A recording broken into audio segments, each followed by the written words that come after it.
So now we have our basic quest, but it's a bit boring, so let's add a little combat, shall we? So let's say we're gonna move towards the apple here, near the well, and then there's gonna be an enemy that appears. So the way we're gonna do this is we're gonna use what we call triggers. I'm gonna click here the little wireframe cube. And triggers are logical entities in the game. They're not visible. You can't click them or anything like that. You'll never see them. But they're used for scripting reasons. And there's two types of triggers. There's the area triggers, which encompass an area, like a box or something. And there's point triggers, which are just a point in a direction. The area triggers you would use for reacting to players walking into a certain area. Point triggers you would use to play effects on, put characters on, items on, things like that. So for our well, since we want to react to people getting near it, we'll need an area trigger, and we'll go for a box trigger. There are root templates so you can find it. There's also poly trigger if you need more complex shapes, but a box will do fine. It's also better for performance. So I'm gonna drag it, click it here, and I'm gonna select my box here in the thing. You can see box trigger 000. If I right click this thing, I can see it. Now it's a bit small, so I'm gonna open up the sidebar here with Control B, and we're gonna make it a bit bigger here. At the bottom you see the extents. It's basically the dimensions of the box. Let's say 4. No, let's make it 5. 5. And hit enter. Right click it again. You can see it's been updated. Let's move it. It's a bit more centered around the well. And that's it. That looks good. Now let's add another trigger. Points trigger. There's a lot of these apparently. So I'm gonna right click this thing so you can only see triggers. Gonna put it there. That's a good spot for an ambush.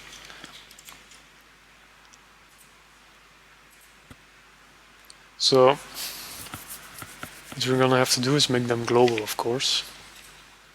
So let's do that, make these global. And give them decent names. So let's call this one Osiris Demo Well Ambush. And let's call this one Osiris Demo Enemy Point, because that's where our enemy is going to appear. So now we have our triggers, they're global, they got a proper name. Let's place the enemy now. Let's go for a wolf. Let's put this back on. Let's take a black one. They're mean. So we put them here. Let's make them global. And let's give him a proper name.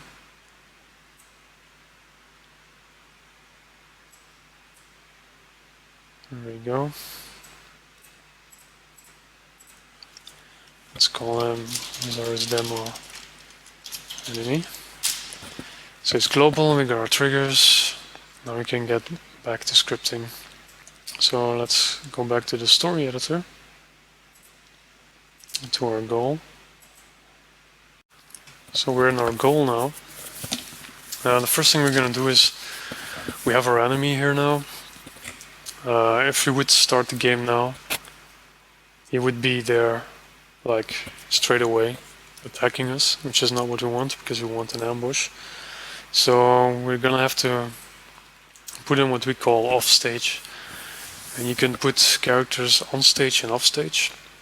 If a character is on stage, it means he's active in the world. You can see him, things like that. If it's off stage, he's not active in the world and you won't be able to see him or interact with him. So for this guy, we're gonna put him off stage. We have a call for that. all the character set on stage. And you can see we do this in the edit section, so it happens straight as the game begins. You noticed I haven't made my Osiris definitions yet, so he won't be in there.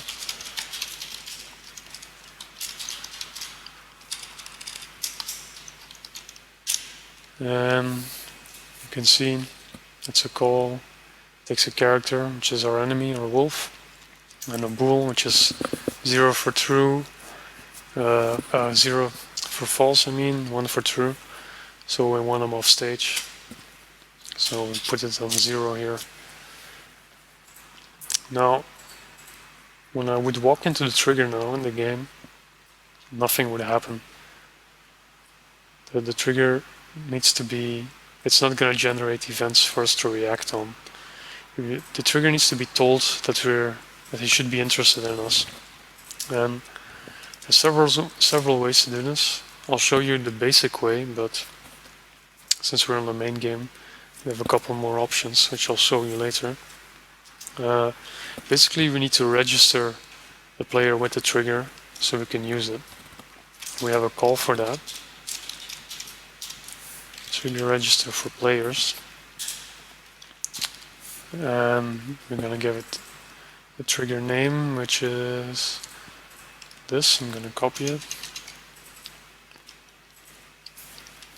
And it's a trigger, so it gets trigger underscore in front of it. And that's it.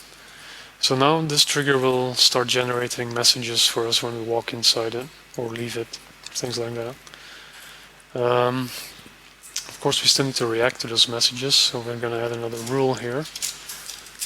We've got our if then. The message you get for entering a trigger is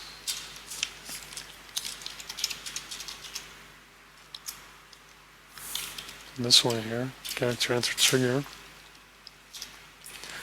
Again, you can see it's an event. It takes a character and triggers extra information. We're gonna not care about the character again. Since we only registered it here for players, we know it's gonna be a player, and any player will do. And we need to fill in the trigger, and that's gonna be our trigger that we just placed. So what are we gonna do then when we get the message that we entered the trigger? We're just gonna make the enemy appear at the trigger that we placed in the point. We have a call for that as well. It's called character appear at trigger. You can see that's a call. It's green. It takes a character, a target. That's the trigger that we just placed, the point trigger, and an integer should play the spawn animation or not. Actually, I have no idea if the wolf has a spawn animation, so I'll turn it on, but I don't know what's gonna happen. If he's gonna play an animation or not, I mean. The trigger is the little point trigger we placed. So this one. So I'm gonna copy it. Again, I'm gonna put trigger underscore in front of them because it's a trigger. And let's put this to 1. So to recap, first off, we tell the trigger that we're interested in getting messages from him. So we do this for the players only. Then when we've walked into the trigger, we're gonna make our enemy, our wolf, appear at a certain trigger while playing a spawn animation, which I don't know if he has or not. So we have that. We could test that in game. I'll probably die though from the wolf. So let's generate definitions and build here. Since we still need it to generate the definitions and build our story.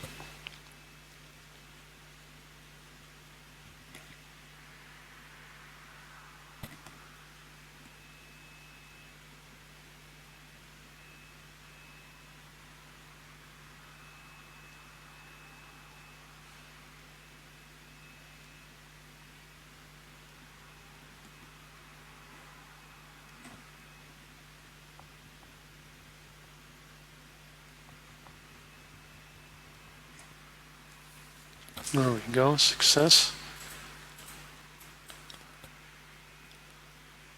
Now, we could try this in game, but there's actually one problem with our code, is that if you check, here we reacted the character enter trigger, and then we make the enemy appear. It's gonna keep doing this over and over every time we walked into the trigger. So we don't want that. We want to tell the trigger that we're no longer interested in receiving his messages when we're done with him. So what we'll do is we unregister the players again for the trigger.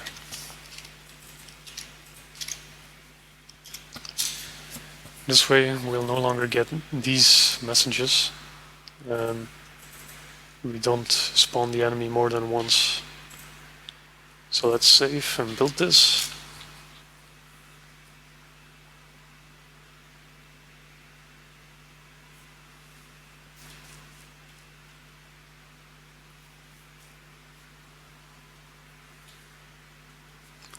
And it takes a while again.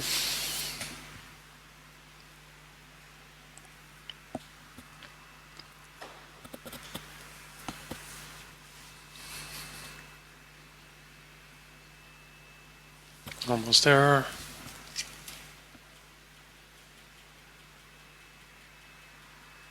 And we're done. Build success. I didn't make any mistakes. Well, of course we still have to try it in game, because it's very easy to make mistakes and don't give you errors. So let's close this, minimize this I mean, and let's go back to game mode with escape, which is gonna take a while again since we have no story. Or I'll probably get my ass kicked by the wolf.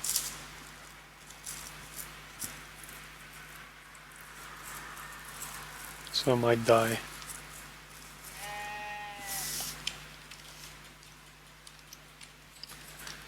So we can still talk to him.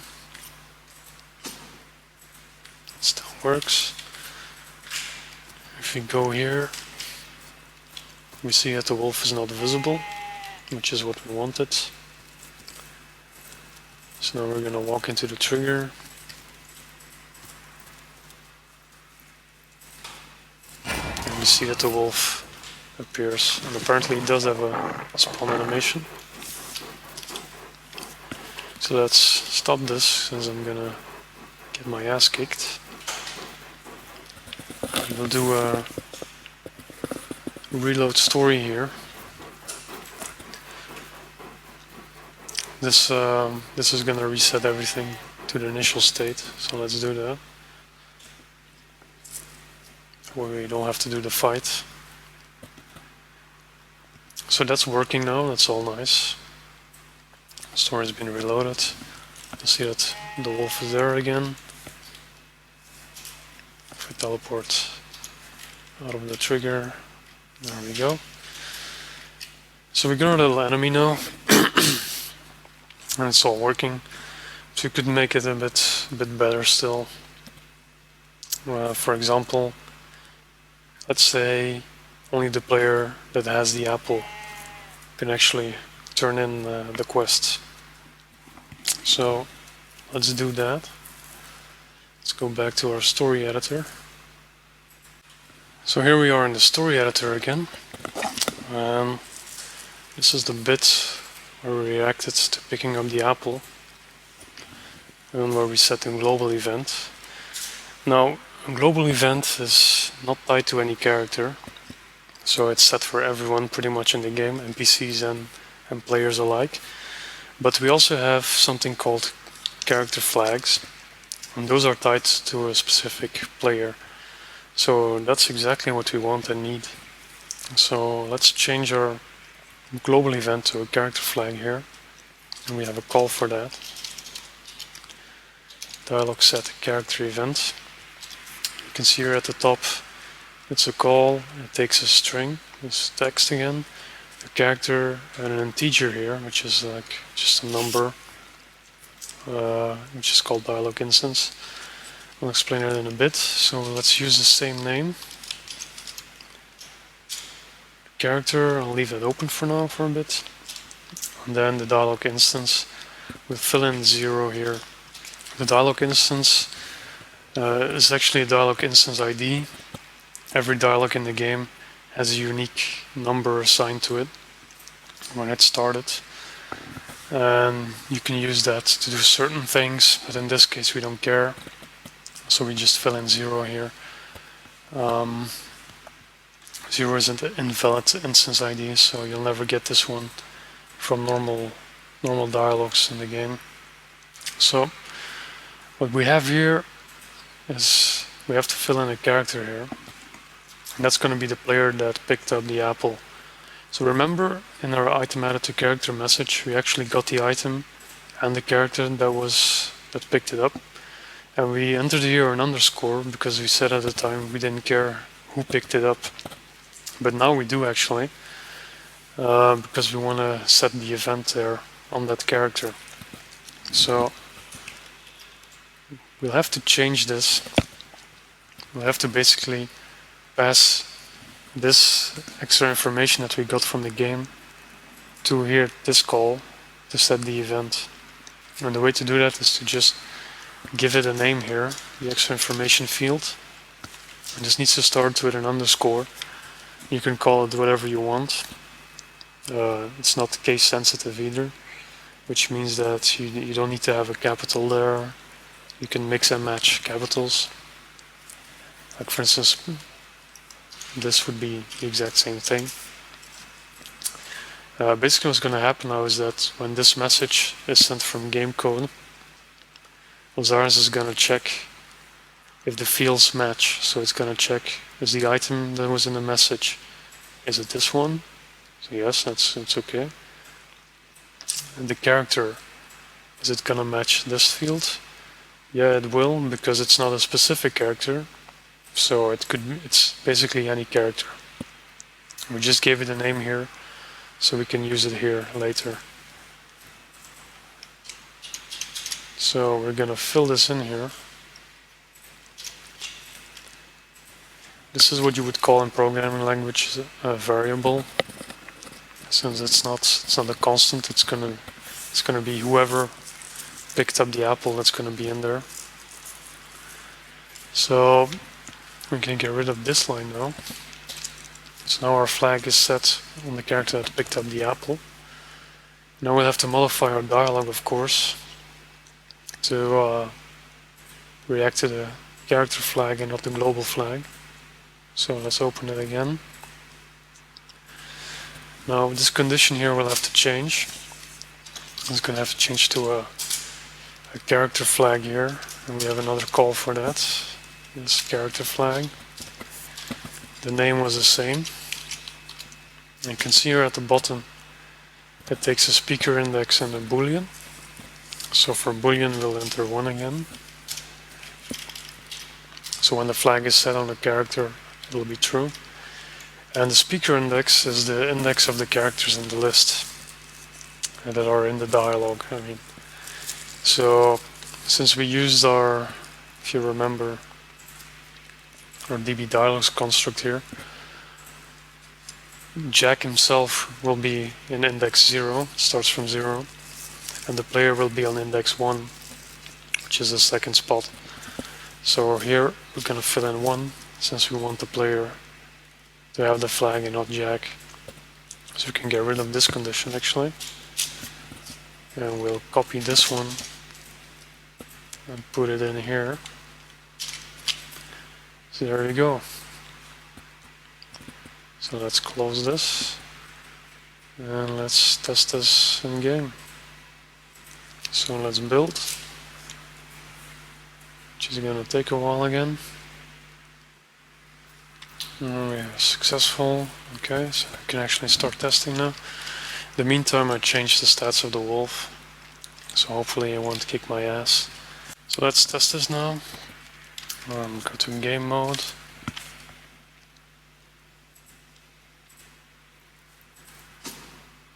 Jack.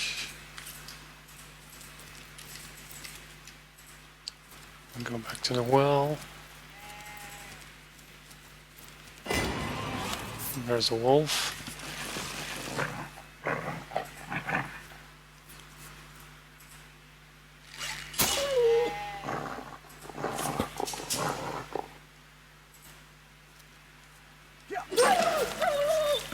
So that was easy.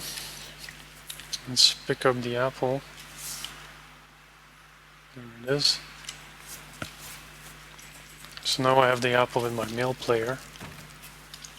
So I'll talk to him with my female one.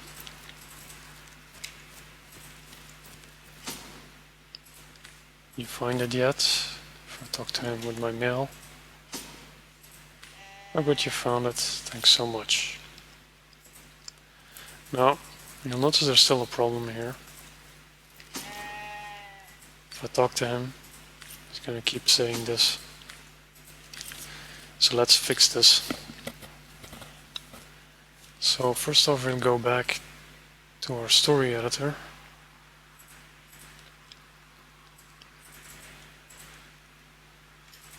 And we'll clear the event when the player doesn't have the apple anymore. And we can, when a player drops an item or it's removed from his inventory, we get a message for that. And that's the item removed from character 1. So we'll react to this one. Again, that's the apple. It's the only one we care about. And again, we need to add a player just so we can set the flag there. I copied this now, but I have to change it. To clear a character event, there's a separate call.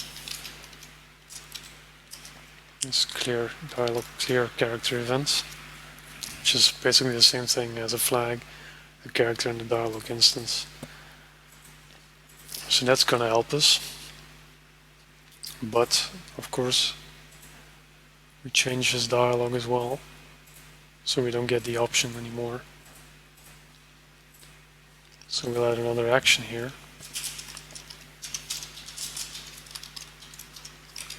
And we'll make this a local flag. And call it completed apple quest. And we set it to true. Now we can check on our node. We had a condition here. So that means when we handed in the apple, we don't have this option available anymore. So we'll go condition is local flag completed apple quest. We set this to false.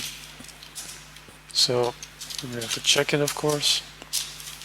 This means we'll only get this node when the completed apple quest local flag is false.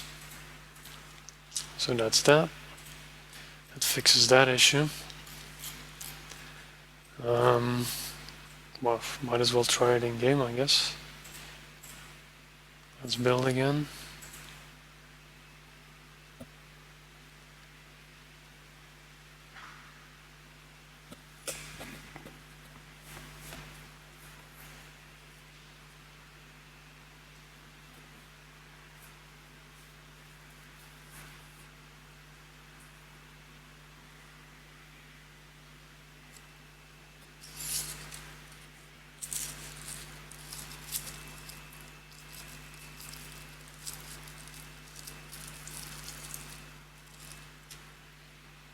Almost done.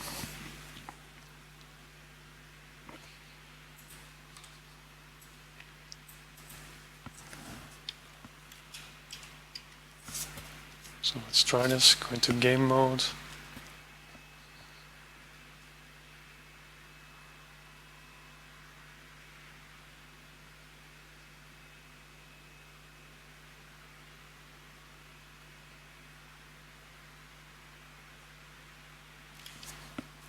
There we go.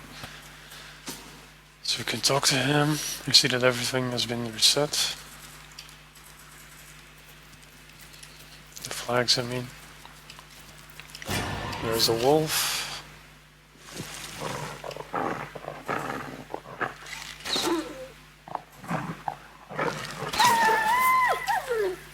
Takes care of that. Maybe I should have picked something bigger. Let's pick up the apple.